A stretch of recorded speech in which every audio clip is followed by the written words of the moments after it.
16 razones por las cuales no guardo el sábado. 3. Colosenses dice que el sábado era una sombra. Ya respondimos a las dos primeras razones que el pastor dio y bueno, yo creo que quedó bien evidencia de que debemos utilizar la palabra de Dios para responder ante estos argumentos que realmente no tienen base bíblica. Ahora bien, en este aspecto último que él menciona sobre que algunas incluso personas citan a Colosenses capítulo 2 versículos 16-17 para decir que ya no es necesario guardar el sábado porque era una sombra de lo que iba a venir. Vamos a ver si se refiere a sábado o si se refiere a sábados. Miren, en Colosenses capítulo 2 versículos 16 y 17: por tanto, nadie os juzgue en comida o en bebida o en cuanto a días de fiesta, luna nueva o días de reposo, todo lo cual es sombra de lo que ha de venir, pero el cuerpo es de Cristo. Ahora vamos a ver el texto griego original. En estos versículos hay una palabra específica y muy importante que debemos entender, que es sabatón. Algunos dicen shabatón, pero realmente es sabatón cuando usted lo busca en griego.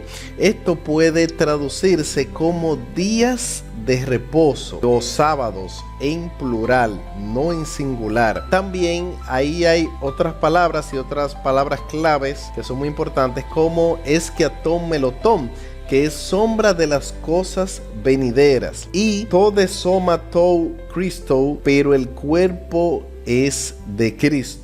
Ahora, la palabra clave en este caso, vuelvo y repito, es sabatón, porque no siempre se refiere al sábado semanal o al séptimo día. Muchas veces en el Antiguo Testamento, eso lo pueden ver en muchas partes, lo vamos a ver, se usa para los sábados ceremoniales ligados a las fiestas anuales del calendario levítico, y lo pueden, si quieren corroborarlo, porque aquí usamos la Biblia para todo, en Levítico 23. Léanse ese capítulo completito y van a ver la diferencia entre sábado y entre sábados ceremoniales. Ahora vamos a ver el contexto del pasaje, porque tenemos que ver qué mensaje era el que Pablo quería dejar en ese momento. Pablo está refutando esas enseñanzas de falsos maestros que imponían reglas humanas y rituales ceremoniales como condición de salvación. Eso es muy delicado, y más en ese tiempo, poner, ¿verdad?, este tipo de reglas que usaban en ese tiempo como si fuera una condición que te llevaría a la salvación. Sin embargo, el contexto habla de cosas transitorias, sombras, no del sábado de la creación. Y hago énfasis en esto: no es lo mismo sábado ceremonial al sábado de la creación.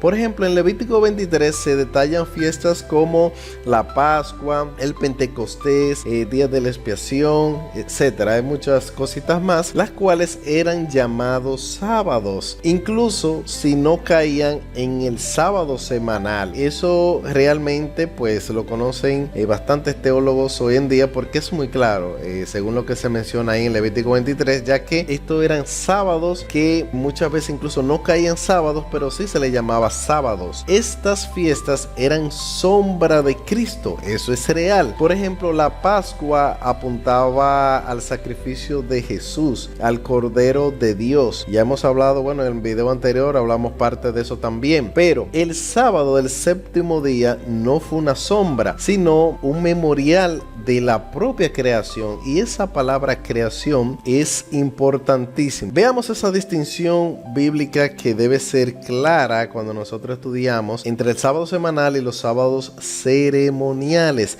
que precisamente en Ezequiel 20:20, déjenme ver si lo tengo acá: y santificad mis sábados y sean por señal entre mí y vosotros, para que sepáis que yo soy Jehová vuestro Dios. En Isaías capítulo 66, 22 y 23 ya hemos visto en videos anteriores que dice: de sábado en sábado vendrá toda carne a adorar delante de mí. Eso está hablando de la tierra nueva, ya ustedes se imaginarán. Y en Éxodo obviamente 28 al 11, donde están los 10 mandamientos, cuando se habla del sábado, el sábado se relaciona específicamente con la creación, no con un símbolo de el Mesías venidero. Esa es la diferencia. Miren de hecho lo que podemos encontrar en Hebreos capítulo 10 versículo 1, que se usa también la palabra sombra, que en griego usted puede buscarlo como ekia, que es para hablar de los sacrificios que apuntaban a Cristo. El sábado de la creación, sin embargo, fue establecido ¿cuándo? Antes del pecado. Allí en la creación, cuando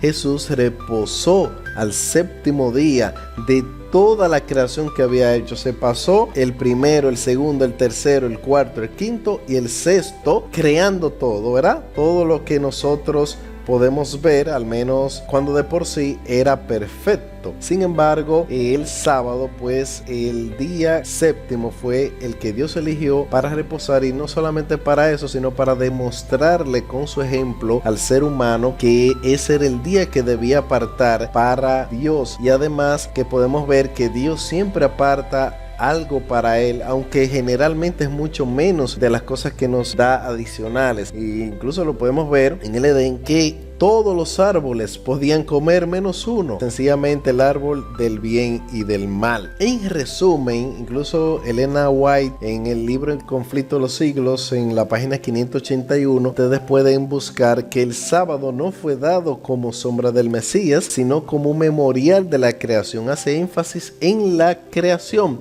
Por eso se distingue claramente de esas fiestas ceremoniales que eran sombras, eso sí, eran sombras de lo venidero.